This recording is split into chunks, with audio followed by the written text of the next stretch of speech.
Open the door now. They're gone.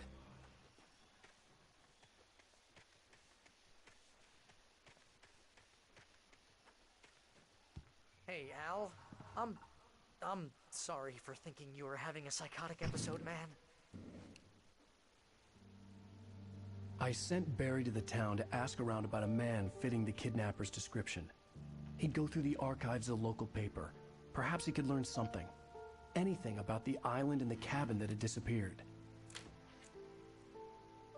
The man wanted a manuscript. I had to try to write him one to get Alice back.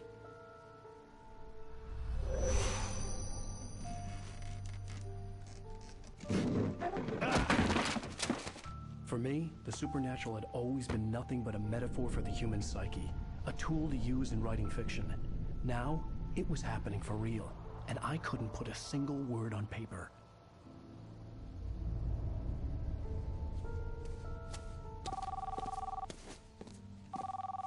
Barry Wheeler speaking. This is Rose. Rose? I found Mr. Wake's pages. Oh, you sweet, brilliant girl. Could you and Mr. Wake come get them? I live in the trailer park outside the town. We'll be there in less than an hour. Bye now. See you soon. Have a great day. Hope you come back soon. Welcome to the Oh Dear Diner. Good girl.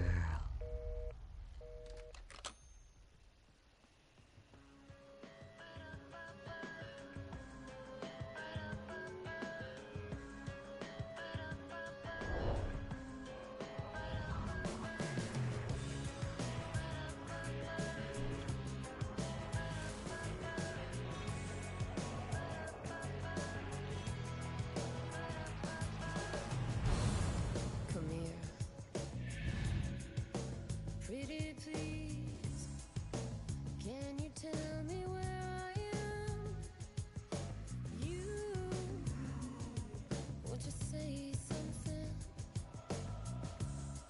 I need to get my bearings. I'm lost, and the shadows keep on changing. And I'm holding. Previously on Alan Wake, Alice has been kidnapped. Alan, please help me. Alice? You'll do exactly what I say if you ever want to see your wife again. I can't tell anyone except my agent Barry. Damn it, Barry, they'll kill her. You're my best friend, and I'm worried that you're not right in the head. The ransom is a manuscript I supposedly wrote that's coming true before my eyes. It happened just the way it was on that page. So dark. I have found only a few scattered pages. I want the entire manuscript. The deadline is in 2 days. I found Mr. Wake's pages. Good girl.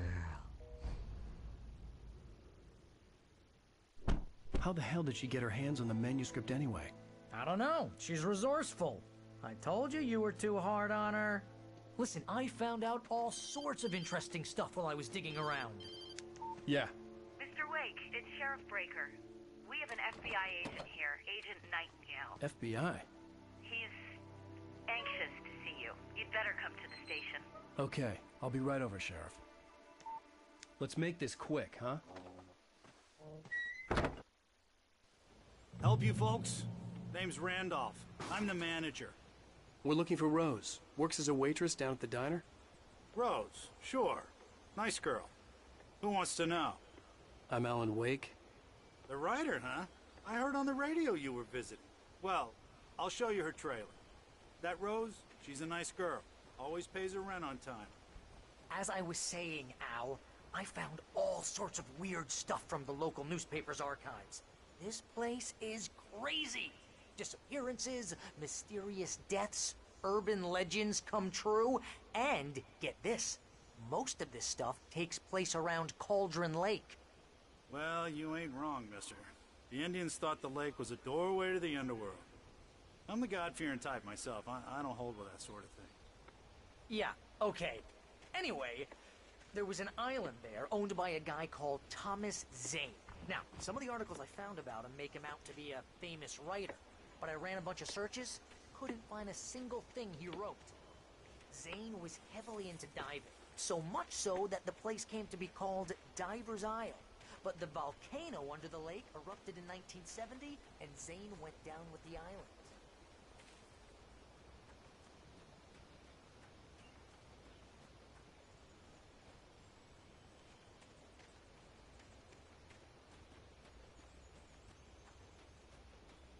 Come on, mister. I'll take you to Rose's trailer.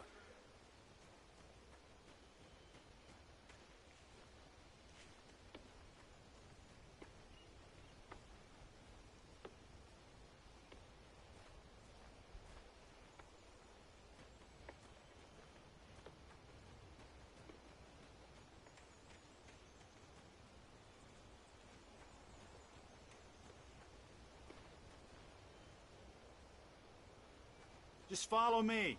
It's not far.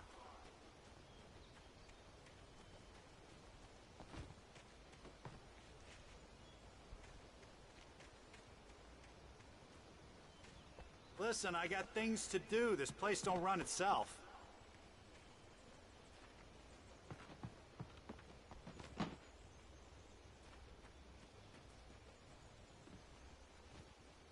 Oh, give me a break, mister. Can we just get a move on?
Yeah, how about that?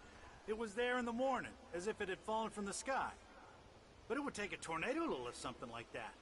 We're damn lucky it didn't crush any of the trailers.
It gets better.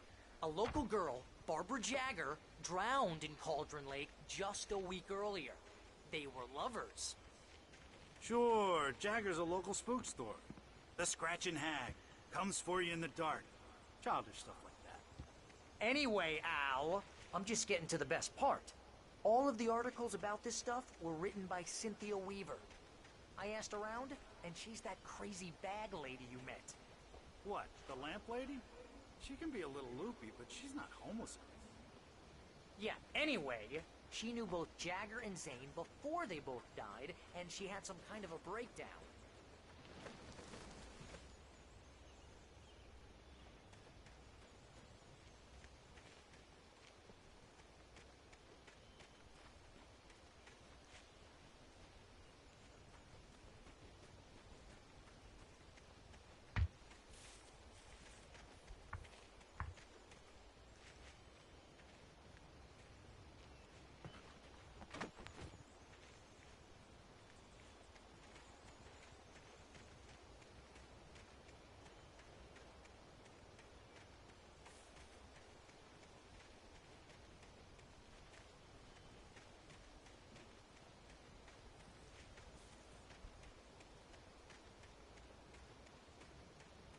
Well, mister, this here's Rose's trailer.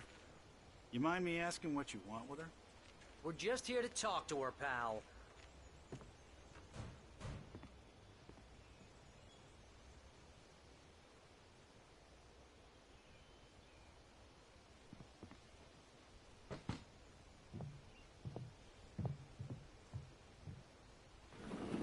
Welcome oh dear, Mr. Wake. I'm so glad you're here. Rose, you have my manuscript? Oh. Oh, yes. Yes. Please, come in. Hey, this is really good.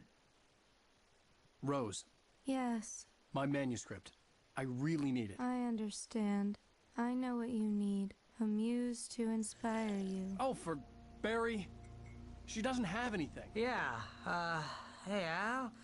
Al, what's... Oh... Barry! What? What?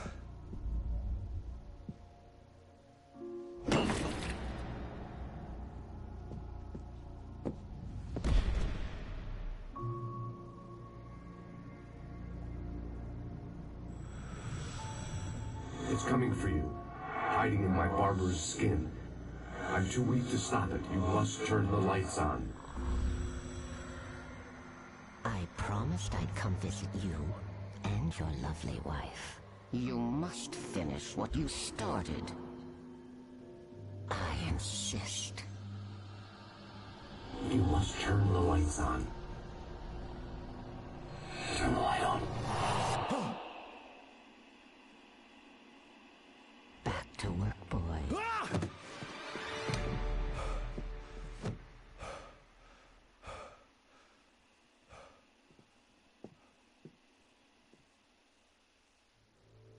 I felt nauseous, hungover. Only anger kept me going. I can't tell reality from dream anymore, but it seems I have an imaginary editor to help me. She's an old woman in a funeral dress. I call her Barbara Jagger. She's very strict. I'm writing faster and faster. My manuscript is being heavily revised. The edits are getting very aggressive, and each day there's less of me and more of her. I hate it, but I know she's right. She promises me I can save Alice this way. She knows more of this than I do. About the complex incantation I'm attempting. About this place. She's worked with another writer under similar circumstances, Thomas Zane. The genre of the story seems to be shifting. It's turning into a horror story. I'm getting close. I can feel it.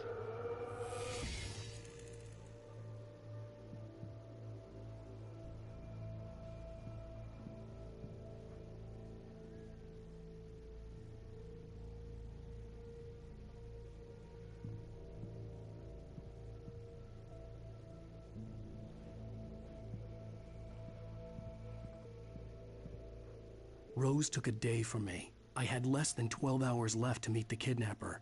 All I could do was get Barry into the car, work something out once I got on the road.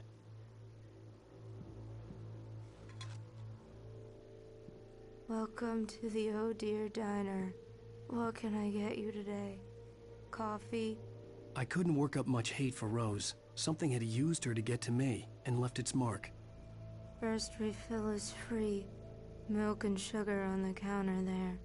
Would you like to hear today's specials? Thank you. A nice day. Come back soon.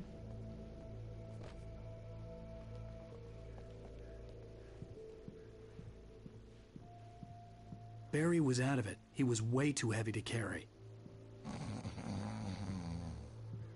You're right. I deserve more money. I'm so handsome. My gun and flashlight were gone. I'd have to find a way to get Barry into the car as quickly as possible. There was no time to waste. Mr. Randolph liked Rose. That little smile she had. How she was still sweet when life had tried so hard to make her bitter. It wasn't any of his business what she did in her trailer. But those strangers, the writer and his smart-ass sidekick, looked like trouble. And they'd been in there for hours, way past her normal bedtime. He reached for the phone and called the sheriff's station.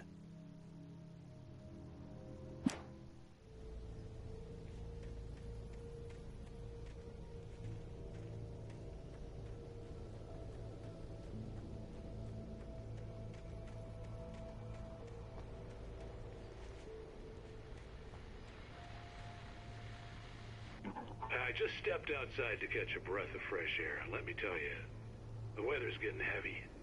Nights like this make me especially glad I'm here talking to you and not home in bed. Once the weather takes a turn like this, I can't sleep at all. It's all tangled bed sheets and dark thoughts, punctuated by the occasional plunge into nightmare.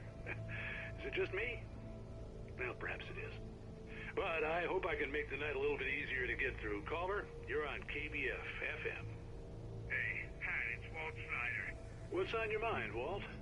Well, I am the way you are, but, well, I can't sleep either, you know? I just been staring out the window here, trying to make sense of it all, but, I ain't been drinking either, you know? I just... Well, you sound like a man with a problem, Walt. I had a, argument with Danny. You know Danny, and, then I got in trouble with the law, and, I'm just, well... I heard something like that, Walt. Yeah, well, Danny's my best friend, and, they let me on bail today, and now I'm just alone here at the window, waiting. Man, and there's something in the air tonight, man. I was just outside looking up at the sky above our broadcast tower thinking the same thing. What are you waiting for, Walt? I don't know. Something's gonna happen. I think I better go. Well, Walt, maybe... No, thanks, Pat. Well, good luck to you, Walt. Hang in there. Let's take a little break, folks. This weather's really something else, huh? How can I be sure?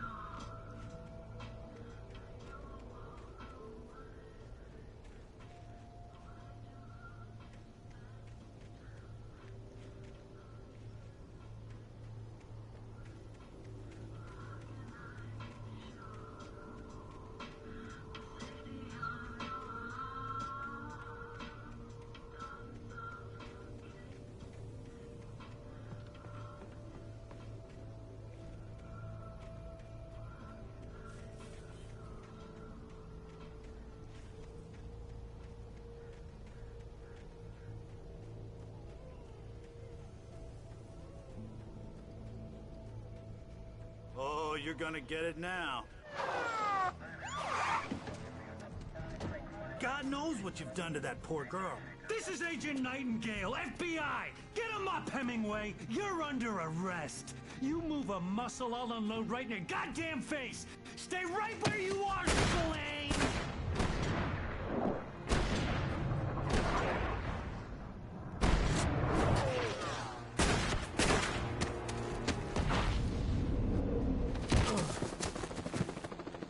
What are? I'm standing right here, you goddamn maniac!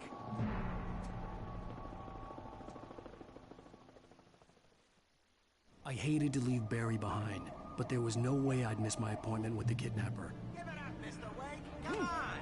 Take it easy.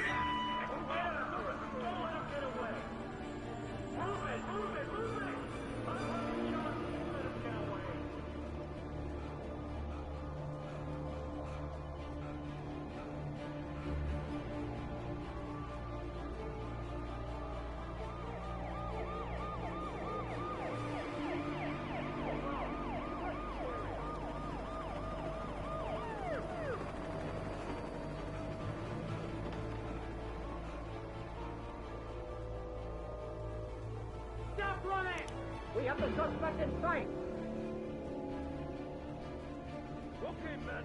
Keep your eyes peeled. He's gonna try to make it through here. Oh, damn.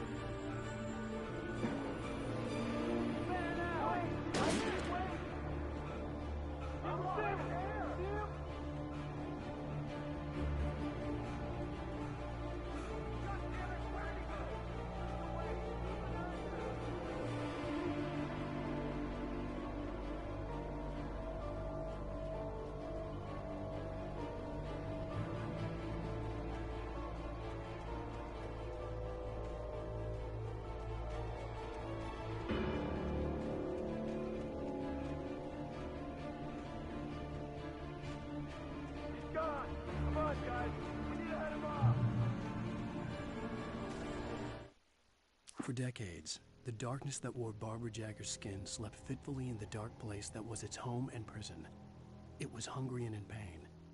It dreamed of its nights of glory when the poet's writing had called it from the depths and given it a brief, terrible taste of power and freedom. The rock stars had stirred it from the deep sleep the poet had sunk it back to in the end. When it sensed the writer on the ferry, it opened its eyes.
Rose didn't know how the strange old lady got in her trailer, and she looked wrong somehow.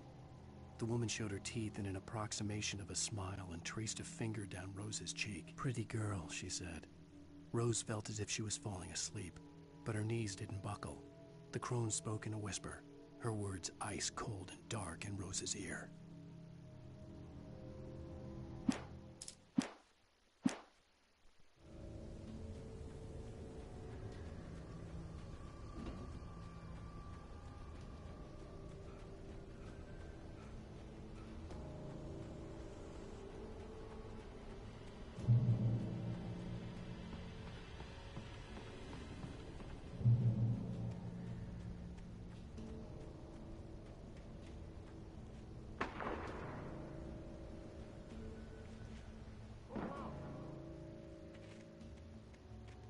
Search the area.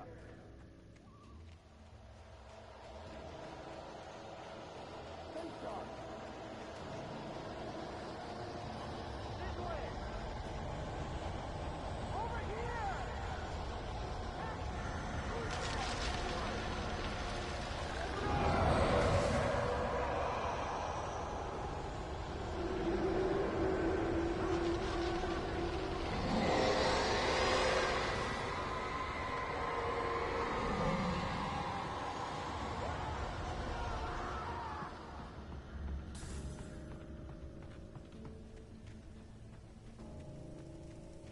This horror was everywhere I went, circling me. The cops didn't stand a chance. They were after a writer, not a monster. Contact with most of the men you assigned to me. It's Wake's doing. Wait, are you seriously telling me that geek writer just took out my deputies? Are you kidding? I mean, have you seen this guy? He wears a tweed jacket. Over. He's the guy we're chasing. If it's not him, who then? Bigfoot? Over. I don't know yet, but I'm not in the habit of jumping to conclusions. That tends to come back and bite you in the ass. Out.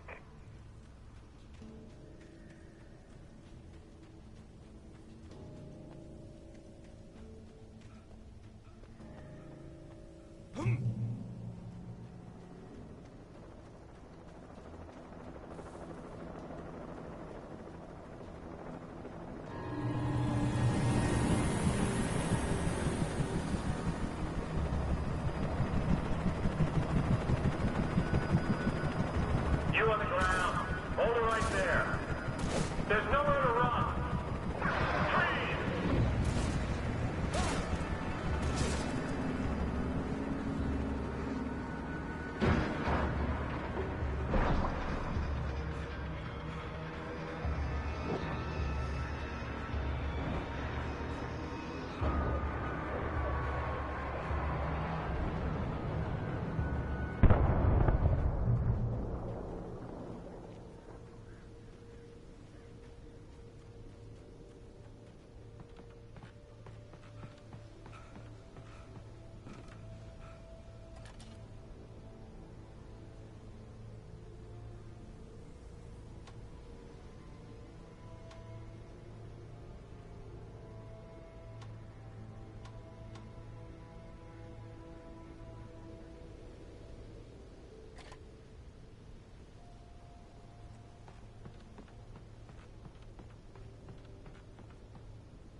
could see the lights of the radio station in the distance.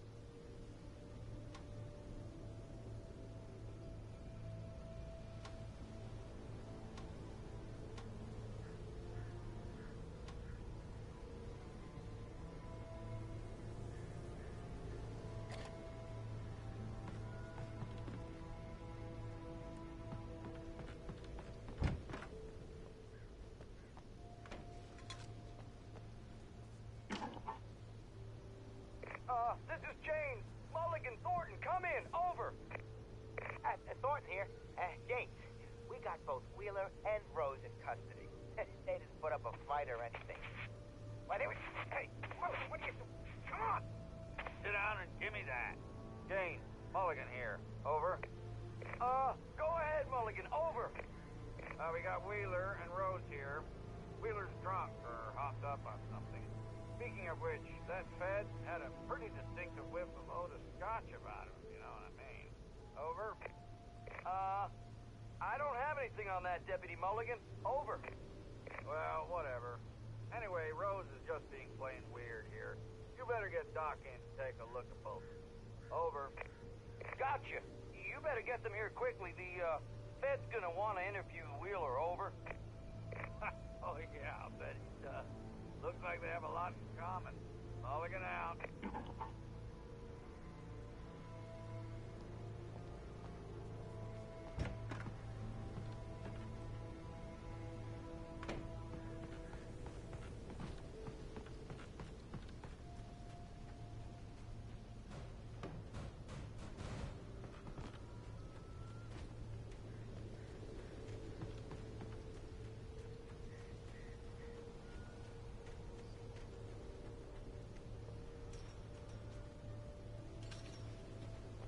I imagined that the broadcast tower in the distance was part of the local radio station. Maine seemed like a decent guy. Perhaps he could give me directions to the coal mine.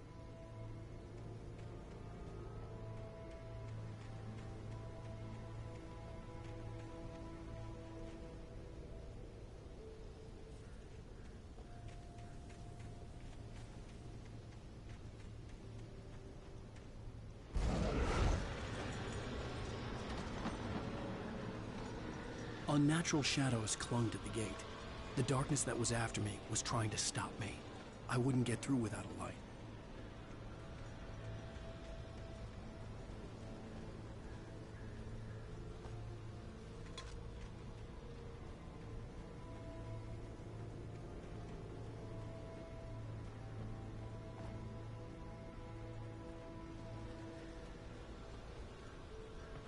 There was no power to the searchlight.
It took me a moment to recognize the flashbang grenades.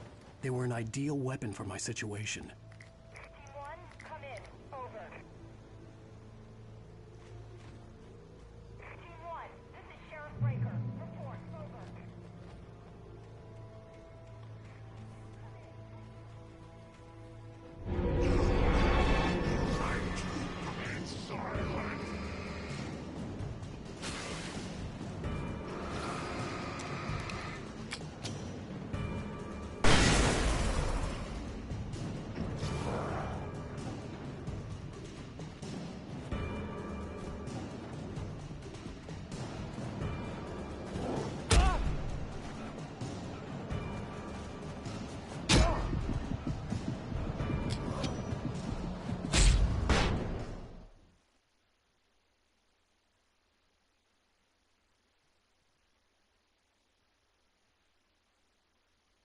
Report. Over.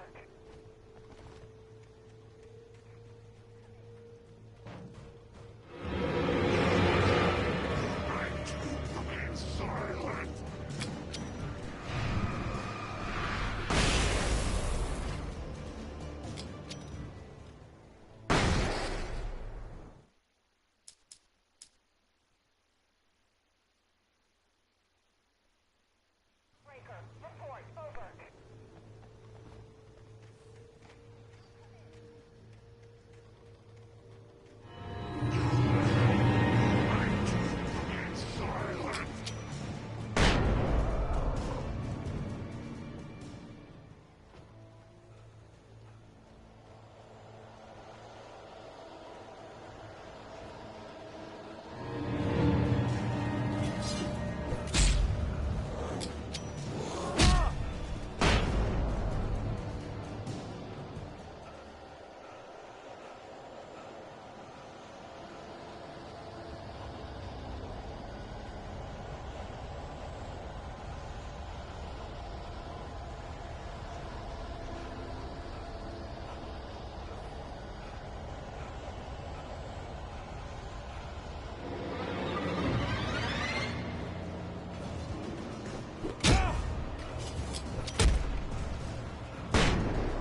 And here's another call.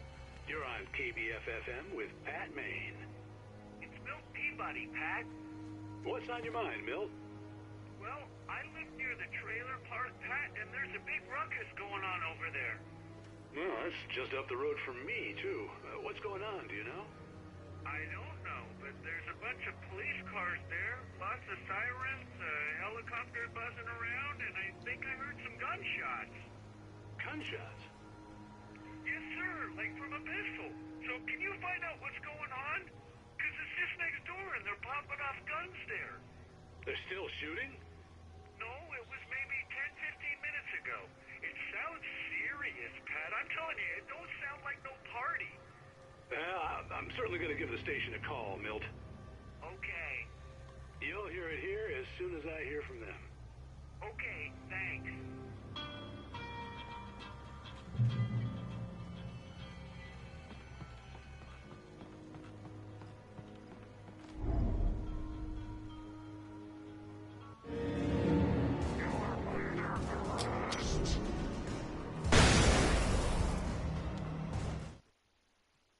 Touched by the dark presence, Rose was lost in a dreamland where everything was drawn in black and gray crayons.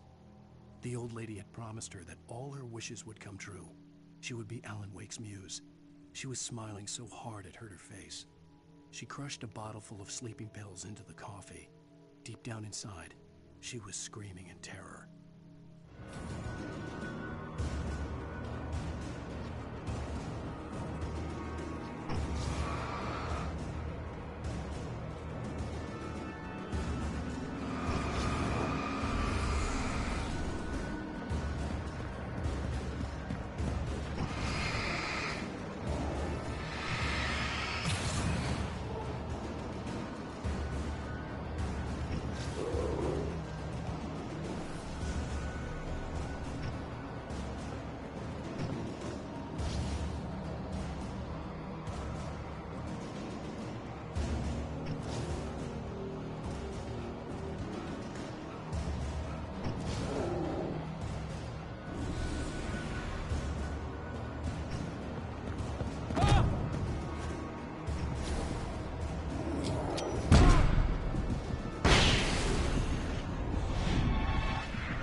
I hope Maine could lend me a car to get to the coal mine. Oh, why, hello, Lorna. What do you have for us?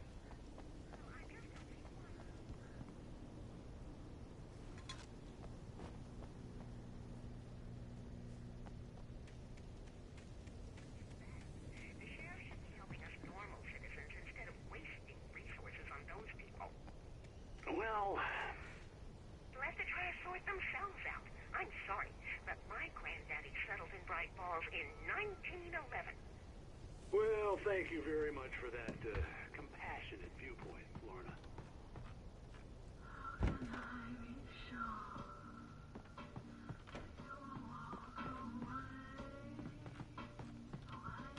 Oh, here's a little surprise. The famous writer Alan Wake just walked in. Folks, I'm going to see if I can talk him into an interview. Come on in, Mr. Wake. Oh, I'm so glad you could find the time to do this, Mr. Wake. Nowhere to run now, Dan Brown. You back away from me. Don't hurt it. Whoa, whoa, whoa. Everyone calm down. Put the gun down. We're all friends here, right? Cool your jets, Nightingale. We got him. Judas Priest! What the hell's the matter with you? There's a civilian in there.